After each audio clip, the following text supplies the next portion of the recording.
하이투자증권 투자솔루션팀 이동근 부장도 함께 합류해 주셨습니다. 어서 오십시오.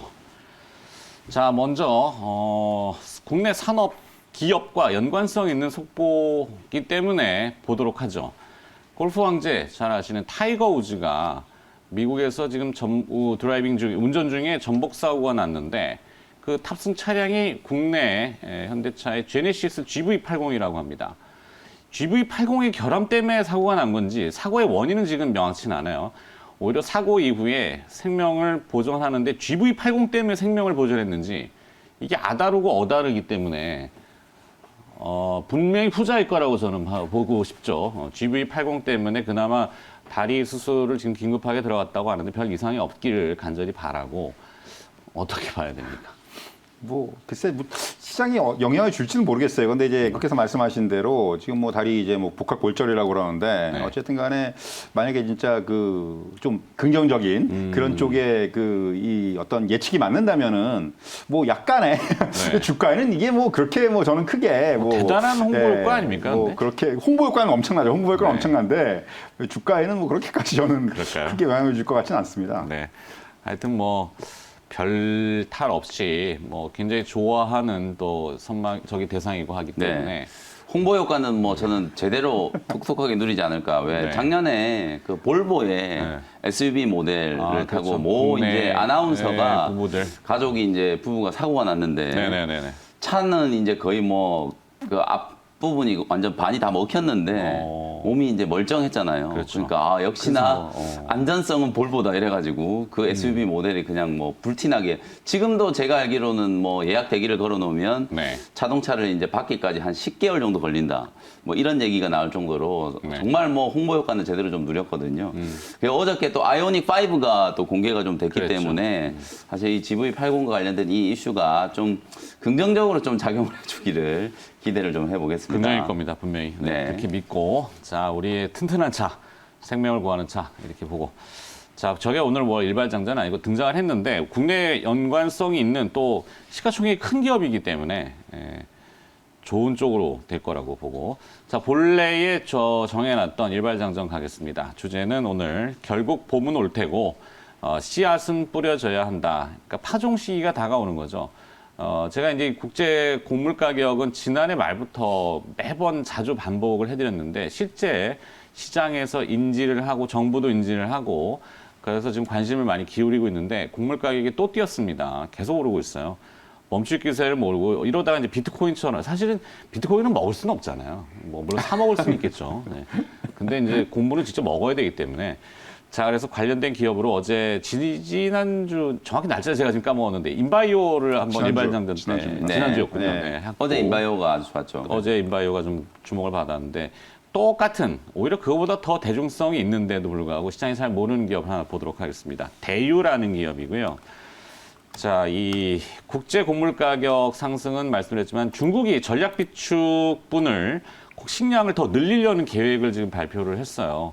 그러다 보니까 식량 안보를 위한 여기 들어가는 비료 또 농약의 중요성은 파종 시기이기 때문에 굉장히 주목을 받을 겁니다.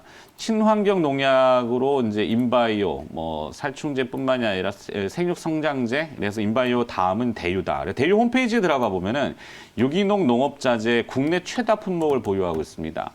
친환경 기능성 비료하고 유기농업자재라고 하죠. 그래서 국내 비료 작물 보호제, 유기농업자재 이 산업 규모가 한 5조 원 정도 된다 그래요.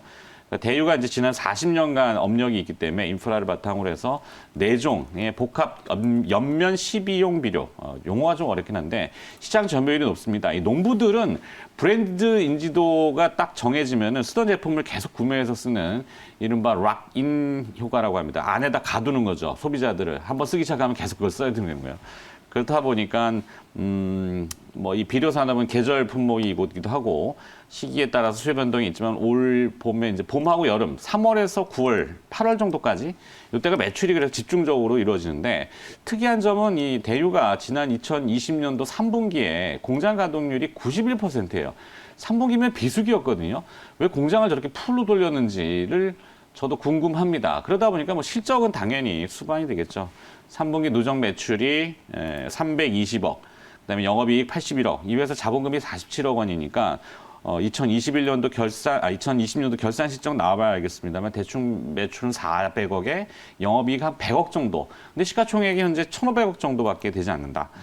그리고 또 하나 재미있고 흥미로운 부분은 지난해 7월에 조광 ILI가 지분 25%를 16,200원에 떠갔습니다. 현재 종가가 어제 종가가 15,900원이니까 인수한 가격보다 좀 밑으로 내려왔죠. 그 인수 후에 2대 주주하고 지분 경쟁이 좀 붙었었는데 일단은 조광 측이 기관 투자자 유치를 통해서 우호 지분을 확보했고 경영권 안정을 답보했습니다.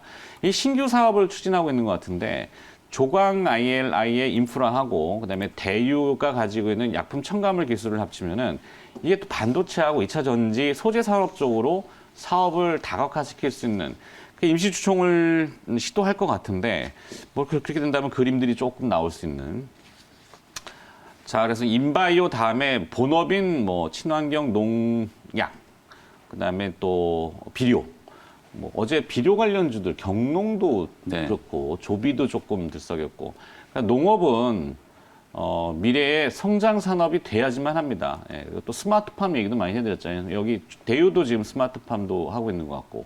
자, 이제 좀 추가로 뭐 붙여주시면 좋겠습니다. 사실 이제 뭐 앵커께서 말씀해 주셨지만은 지금 이제 농업을 보는 개념들이 조금씩 바뀌고 있다는 생각이 들어요. 무슨 얘기냐면 지금 물론 곡물가 가격의 상승에 따라서 최근에 뭐 이제 우리가 농업 관련주 테마라고 묶일 수 있는 뭐 비료라든가 사료라든가 뭐 이런 업체들, 농기구 업체들이라든가 최근 들어서 주가의 흐름은 상당히 좋습니다. 어제 말씀하신 대로 뭐 경농, 조비, 인바이 어제 좀 더 좋았고요. 주가 흐름이. 네. 사실 곡물가 상승과 이제 직접적으로 연관이 된다는 그런 측면이 이제 부각이 되고 있는데 저는 이제 본질은 결국은 현대와 스마트팜 이런 쪽이 본질이라고 생각을 해요. 무슨 얘기냐면 일단 앞에서 이제 중국 말씀도 좀 해주셨는데 중국 같은 경우가 농업을 어떻게 규정을 하고 있냐면 이번에 이제 중앙1호문건이라고 매년 초에 발표가 되는 게 있죠. 우리나라 치면 이제 경제 뭐 1년 동안 경제를 이렇게 가겠다라는 그런 이제 청사진인데 네. 항상 그래서 이제 중국 같은 경우는 이게 발표가 되면 2월 달에 그 농업 관련주들의 주가가 굉장히 좋습니다. 보통 농업이 꼭 중국은 농업의 비중이 높기 때문에 이 굉장히 비중 있게 다뤄집니다. 그런데 이번에는 특히나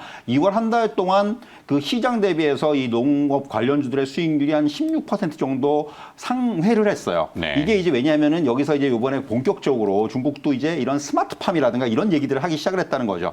사실 단위당 면적, 단위당 어떤 그런 산출량이라든가 이런 걸 보면 중국은 아직까지 되게 그 뒤에 있어요. 네. 무슨 얘기냐면 미국하고 대비해 봤을 때 똑같은 면적에서 뭐 밀이라든가 이런 것을 산출해야 되는 게 60%도 안 됩니다. 아직까지. 그만큼 낙후돼 있는 뭐 그럴 수밖에 없죠. 아직까지는 뭐 도시는 많이 이제 현대화가 됐지만은 네. 뭐 농촌으로 내려가면 아직까지 뭐 이런 기계라든가 이런 부분들이 상당히 뒤떨어져 있기 때문에 당연한 건데 이 부분은 빠른 시간 안에 이제 그 올리겠다. 이게 네. 이제 어떻게 보면 지금 핵심이에요, 정책에. 그렇기 때문에 중국 같은 경우도 이런 스마트팜 사업에 어차피 지금 IT 쪽의 기술들은 중국도 어느 정도 올라와 있기 때문에 그렇죠. 충분히 가능한 얘기고 이런 부분을 이제 보급을 시키겠다는 게 중국 정부의 어떤 방침이고요. 저도 사실 이제 뭐 오늘 말씀하신 대유 같은 경우도 스마트팜 사업에 진출을 하는 것으로 이제 지금 얘기가 나오고 있습니다만은 네. 결국 제가 좀 주목하고 있는 부분은 역시 스마트팜이라고 생각을 해요. 정부에서도 이제 아시겠지만은 디지털 뉴딜에 스마트팜이 포함이 돼 있어요, 이 사업이. 그래서 사실 이거와 관련해서 뭐 투자 규모를 늘릴 수밖에 없는 상황이고 특히 이제 그것 때문에 뭐 관련주들이 좀 이제 저는 움직이기 이미 시작을 좀 했는데 그래서 네. 최근에 좀 역시 오늘 관련된 얘기에 좀 제가 한 종목을 말씀드리면 역시 아마 이 시간에도 많이 좀 다뤄진 걸로 알고 있는데 그린 플러스를 얘기를 안 할 수가 없어요. 네. 주가 참 무거워요. 이게 무거운데 실적도 잘 나오는데 정말 실적 좋고 차트를 보시면은 아주 꾸준하게 우상향입니다. 이게 어떻게 보면 잘 빠지지도 않는 거죠, 이제는. 이게 뭐 그런 얘기를 하죠. 그러니까 이게 차근차근 밟아서 올라간다는 표현을 쓰고 싶은데 그 정도로 주가의 차트를 보면은 우상향을 하고 있다는 거죠. 그런 의미에서는 이런 종목들은 저는 장기적인 관점에서 보면은 굉장히 좀 긍정적으로 볼 필요가 있을 것 같고 역시 첨단 온실 쪽에서는 뭐 우리나라에서 독보적인 그런 업체라고 할 수가 있고 네. 결국 이런 부분들이 어떤 그 정부하고 이제 정책하고 보폭을 맞추면서 국책 과제로 이제 중동적이라든가 이런 쪽에 지금 진출하고 있어요. 왜냐하면 중동은 아시겠지만은 그냥 자연에서의 어떤 뭐 이런 농작물 재배가 굉장히 힘들지 않습니까? 그렇기 네. 때문에 결국은 이런 어떤 논실이라든가 스마트팜 이런 시스템을 갖출 수밖에 없는 구조이기 때문에 국가의 어떤 구조가 그렇기 때문에 이런 쪽의 사업을 확대시킬 수밖에 없고 결국 이런 그 프로젝트들을 지금 진행을 하고 있다는 부분들이 이제는 아마 이게 매출로 가시화가 될 가능성이 크다. 이런 부분들을 감안한다면은 이 그린 플러스 같은 종목은 저는 조금 중장적인 관점에서 투자가 가능한 종목이 아닌가. 앵커에서 말씀하신 대로 실적 굉장히 좋아요. 그런데 네. 이제 주가는 사실 굉장히 느리게 움직이는데 그렇죠. 느리지만은 결국은 움직일 것이다라는 그런 맥락에서 저는 이런 종목을 좀 볼 필요가 있다는 말씀 드릴 수가 있을 것 같습니다. 지키고 있으면 물고기 놀 거다. 그물을 뿌려놔야죠. 네. 김영민 매니저도 네, 추가를 좀 해드릴 텐데 일단 그린 플러스를 기술적인 분석을 조금 해드려 볼게요. 네. 사실 이 종목이 이제 실적도 좋고 내용이 뭐 다 좋다라는 건 이제 많은 투자자분들 저희가 이 시간에 항상 식량 문제를 다뤄드릴 때 그렇죠. 계속 언급을 드렸던 기업이기 때문에 이제는 그린 플러스가 이제 어떤 회사인지는 아실 텐데 사실 주가가 이제 뭐 기대했던 것만큼 탄력적으로 움직이지 못한 이유는 저는 사실 뭐 단기적으로는 수급적인 이슈 때문이라고 보여지거든요. 무증이 이제 되고 나서 무증 물량들이 이제 좀 풀려 있고 주가도 이제 바닥에서 이제 꽤나 많이 좀 올라왔기 때문에 무상증자 물량들 소위 말해서 이걸 이제 갖고 계시는 개인 투자자분들은 공짜 주식이라고 생각들을 하시기 때문에 네. 그 무증 물량이 일부 이제 소화되는 과정이 한 3개월 정도 이제 좀 기간 조정이 좀 진행된 게 아닌가 저는 이렇게 추측을 하거든요. 아마 주가가 좀 올라서기 시작하면 정말 좀 상당히 좀 강하게 탄력적인 이제 움직임이 좀 나타날 수 있는 그런 자리라고 보여지니까 그린 플러스 뭐 지금과 같은 또 시장 상황에서 여러분들이 또 지나치게 또 많이 올라와 있는 종목들을 매수하기가 좀 부담스럽다면은 그린 플러스는 충분히 좀 적절한 대안이 될 수 있다라는 생각이 좀 들고요. 지금부터 이제 빠르게 좀 종목들을 좀 추가해 드릴게요. 네. 사실 어찌 보면 이제 바이러스 때문에 우리가 이제 백신 주권이라는 얘기 많이 하잖아요. 그러면 결국은 백신 주권 이후에 이 결국 식량 주권에 대한 문제도 정말 좀 중요한 국가적인 차원의 어떤 문제가 저는 될 거라고 좀 보거든요. 지금 식료품 가격이 올라가는 게 이제 비단 뭐 인플레이션이나 뭐 이런 것들과 관련된 이슈뿐만 아니라 결국은 식량을 생산하는 이제 지역은 계속 이제 줄어들 수밖에 없고 식량을 이제 소비하는 패턴도 이제 많이 좀 달라지고 있고 그런 것들이 이제 복합적으로 작용을 하면서 지금 뭐 농산물 가격, 뭐 곡물 가격이 올라가는 것도 거의 이제 개를 같이 하는 이유라고 보거든요. 그래서 이제 각 섹터별로 여러분들이 좀 본다면 어제 이제 좀 시세가 강했던 건 농약 비료 쪽, 뭐 인바이오라든지 그다음에 농우바이오 이런 종목들이 뭐 장중에 꽤나 이제 강하게 좀 상승을 좀 했었기 때문에 비료 농약과 관련된 종목들 물론 이제 어저께 좀 윗꼬리가 조금 달리긴 했지만 추세적인 흐름은 이제 전혀 문제 없다. 이렇게 이제 생각을 좀 할 수 있을 것 같고요. 또 하나는 이제 농기계와 관련된 종목 중에 저는 이제 대동공업? 그 지난번에는 대동공업 말씀드렸으니까 그렇죠. 오늘은 이제 동양물산을 한번 동양물산. 말씀을 좀 드려볼게요. 역시나 이제 동양물산도 여러분들이 농기계 관련된 종목들이 뭐 무슨 성장성이 있겠나 이렇게 생각하시지만 해외 수출을 가지고 이제 성장성을 좀 담보하고 있는 이제 그런 회사가 동양물산이라는 농기계 회사라고 생각하시면 되거든요. 네. 소형 트랙터를 이제 만드는 회사인데 이 트랙터를 미국의 농장들로 이제 수출을 한다라는 거거든요. 그 수출이 상당히 좀 빠르게 증가를 하고 있기 때문에 역시나 동양물산도 뭐 실적 대비해서 여전히 좀 저평가되어 있는 회사다. 이렇게만 이제 말씀을 좀 드리고요. 이제 마지막으로 결국은 이제 저는 여러분들이 이제 요즘에 그 장바구니 물가가 정말 많이 올라가지고 집에서 요리를 해 드시는 게 되게 좀 부담스럽잖아요. 그렇죠. 특히나 또 이게 인구 구조가 어찌 보면 이제 다인 가구보다는 그 소인 가구들이 이제 좀 많이 늘어나는 그 1인 가구, 2인 가구가 많이 좀 늘어나는 그런 패턴이기 때문에 사실 내가 식료품들을 이제 사와가지고 집에서 요리를 한번 해보면 버리는 게 너무 많아요. 네. 그래서 해 먹는 것보다는 그냥 간편하게 이제 사 먹는 소위 말해서 우리가 이제 HMR이라고 하잖아요. 그 간편식이 시장이 이제 정말 이제 급성장을 하고 있다. 그래서 그런 차원에서 또 약간 또 친환경 이슈와 관련되어 있는 간편식이라고 하면 왠지 이제 풀무원이라는 기업을 많이 좀 떠올리고 네. 풀무원에서 만든다 그러면 왠지 좀 건강할 것 같은 왠지 그런 이미지가 좀 있잖아요. 네. CJ 제일제당에서 이제 만들어내는 비비고 브랜드는 그 약간 뭐 합성 조미료 걱정이 좀 되기는 해요. 솔직히 말씀드리면. 네, 근데 MSG. 이제, 네, MSG. 근데 풀무원은 사실상 왠지 뭐 여기도 분명히 뭐 그런 합성 조미료는 뭐 사용을 할 것 같긴 한데 왠지 좀 건강한 느낌이고 그렇고 그리고 실제로 이제 풀무원이라는 기업 자체가 올해 이제 되게 좀 이슈가 되고 있는 ESG 이런 것과 관련되어 있는 투자를 또 많이 하기로 또 유명한 회사이기 때문에 주가도 지금 보시면은 뭐 작년 7월, 8월 달에 단기 고점을 만들어 놨다가 지금 완전히 이제 들어 누워 있는 거의 한 6개월 달 가까이 이제 들어누워 있는 상태거든요. 실적은 좋아지고 있으나 주가는 계속 이렇게 이제 장기 행보를 하고 있고 지금 딱 시장의 트렌드가 어찌 보면 경기 민감주들이 한번 움직이고 소비 관련된 종목들 어저께 뭐 말씀드렸던 신세계 같은 이런 종목들이 단기 고점을 경신하고 이런 흐름들이 좀 나타난다면 순환미 차원에서 식료품 관련된 종목들도 소위 말해서 이제 바텀 피싱 저점 매수가 한번 들어오시지 않을까 그런 생각이 좀 들거든요. 그래서 풀무원까지 좀 추가를 좀 해가지고 섹터별로 뭐 농기계 그다음에 그 농약 비료 그리고 이제 그 홈 간편식 요렇게 포진을 좀 시켜드리도록 하겠습니다. 네. 자, 그럼 먹을 게 뭐 항상 곡물 얘기하다가 이제 붙이는 거는 저희가 돼지고기, 돈육 얘기하잖아요. 어제 돈육 일부 관련주들 네, 팜스토리 팜스토리가, 네. 확 튀던데 뭐 돼지고기 먹어야죠. 네. 이번 주 돼지고기 참 많이 먹었어요, 저도. 네.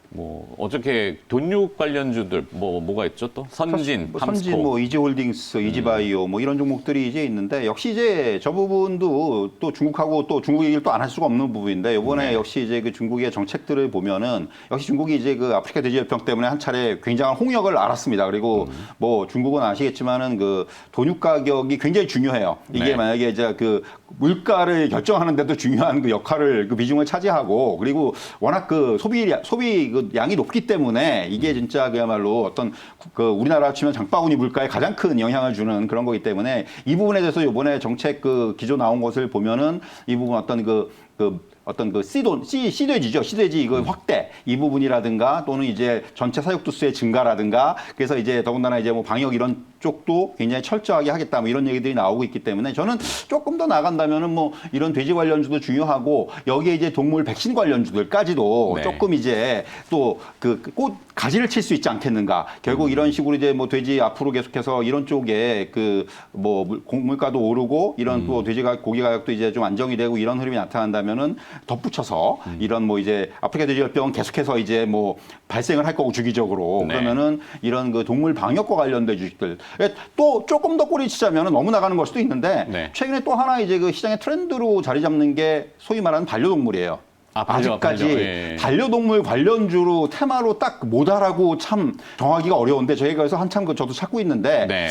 이게 찾아지면 저도 여기 나와서 꼭 얘기를 할 건데 이게 앞으로는 상당히 어떤 그 시장에서 한번 굉장히 주목을 끌 수 있는 그런 그 테마로 작용을 할 수가 있기 때문에 저는 이 부분에 대해서도 좀 이제는 좀 생각을 해봐야 되지 않겠는가 그런 말씀을 드릴 수 있을 것 같습니다. 네. 이 반려동물 산업 규모가 어마어마할 거예요. 그렇죠. 뭐 실제 저희도 우리 있기 때문에 네. 그 친구에 들어가는 돈이 많이 들어갑니다. 네. 자, 이제 김현 매니저는 네. 마무리하고. 네, 그 같이. 시장이 조금 힘들었잖아요, 최근에. 네. 뭐 힘들지 않은 분들도 있을 거고 또 시적절하게 포트폴리오를 또 조정해 놓으신 분들은 뭐 나름대로 또 경기 민감주들이 대신해서 또 선전을 좀 했기 때문에 시장이라는 게 항상 이렇게 조금 순환매를 하는 것 같아요. 그래서 오늘은 적어도 이제 자동차 어저께 또 여러분들 많이들 이제 유튜브 실시간 생중계를 통해 보셨겠지만 아이오닉 5가 이제 또 전 세계적으로 동시에 이제 지금 또 공개가 됐거든요. 이제 이번 주부터 이제 예약 주문이 이제 된다라고 하니까 현대 기아차를 포함한 또 자동차 관련된 기업들의 어떤 매기를 다시 한번 살펴보시고요. 반도체 지금 나오는 기사를 보면 뭐 미국이 한국, 일본, 미국 이렇게 동맹을 만들어 가지고 배터리 반도체 뭐 반중 전선을 이제 구축하자 뭐 이런 얘기를 지금 미국에서 하고 있다라고 맞아요. 하는데 네. 어쨌든 뭐 반도체와 관련된 부분들도 분명히 긍정적인 모멘텀 오늘 뭐 반도체 현물가가 이제 정말 눈에 띄게 지금 상승을 하고 있다라는 부분도 말씀을 좀 드렸기 때문에 오늘은 적어도 이제 반도체나 자동차 업종에 조금 주목을 해보는 하루가 좀 되시면 좋겠다. 이렇게 말씀드리고요. 저는 내일 다시 인사드리도록 하겠습니다. 알겠습니다. 자, 종목 키워드와 일반 장전까지 함께 해주셨고요. MBN골드 김영민 매니저는 보내드리도록 하겠습니다. 고맙습니다. 네, 감사합니다.